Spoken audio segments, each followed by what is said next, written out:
Rides ഒന്ന് try ചെയ്യാമെന്ന് വെച്ചിട്ട് ഞാൻ കിഡ്സിൻ്റെ റൈഡ്സ് ആണെന്ന് പറഞ്ഞിട്ട് ഒന്ന് കയറി നോക്കിയതാ. എൻ്റെ പൊന്നോ, മനുഷ്യൻ്റെ പരിപ്പിളകി. അത്യാവശ്യം സ്കാരി ആയിട്ടുള്ള റൈഡായിരുന്നു. അതിനുശേഷം നമ്മുടെ ടീം മൊത്തം ആ കാസ്റ്റിലിൻ്റെ മുന്നിൽ നിന്നിട്ട് ഒരു പിക്കൊക്കെ എടുത്തു, വീഡിയോ ഒക്കെ എടുത്തിട്ടാണ് നമ്മൾ പിരിയുന്നത്. പിന്നെ ഈവനിങ് ഇതാ നമ്മുടെ പാർട്ടി, ലാസ്റ്റ് ഡേ പാർട്ടി ആയിരുന്നു. വലിയൊരു ഹോട്ടലിൽ വെച്ചിട്ടായിരുന്നു ആ പാർട്ടി.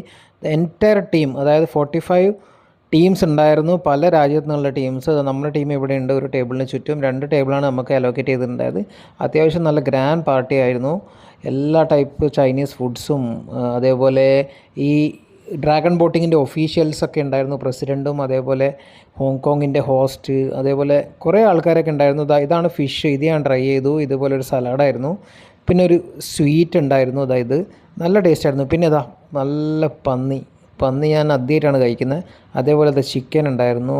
ഇതൊരു സ്റ്റീമിലാക്കിയ ഒരു ഐറ്റം കേട്ടോ, കുറച്ച് സ്വീറ്റ് ആയിട്ടുള്ള. പിന്നെ അതിന് ശേഷം അത് അവിടെ കുറേ ആൾക്കാർ ഷോ ഓഫൊക്കെ ഉണ്ടായിരുന്നു, ബോഡി ഷോ ഓഫൊക്കെ. അതിന് ഞാനും പങ്കെടുത്തു. അത്യാവശ്യം ഷോ ഓഫിന് നമ്മളും വലിയ മോശക്കാരനൊന്നും അല്ലല്ലോ. അപ്പോൾ നമ്മൾ നാളെ എല്ലാവരും തിരിച്ചു പോവാണ് ഗൈസ്. അപ്പോൾ അതിന് മുന്നേ ഒരു ചെറിയൊരു ബ്രീഫിംഗ് ഉണ്ടായിരുന്നു അന്നത്തെ നൈറ്റ്. അപ്പോൾ എന്നാൽ ബാക്കി വിശേഷം നാളെ പറയാം. Tata, see you, bye by.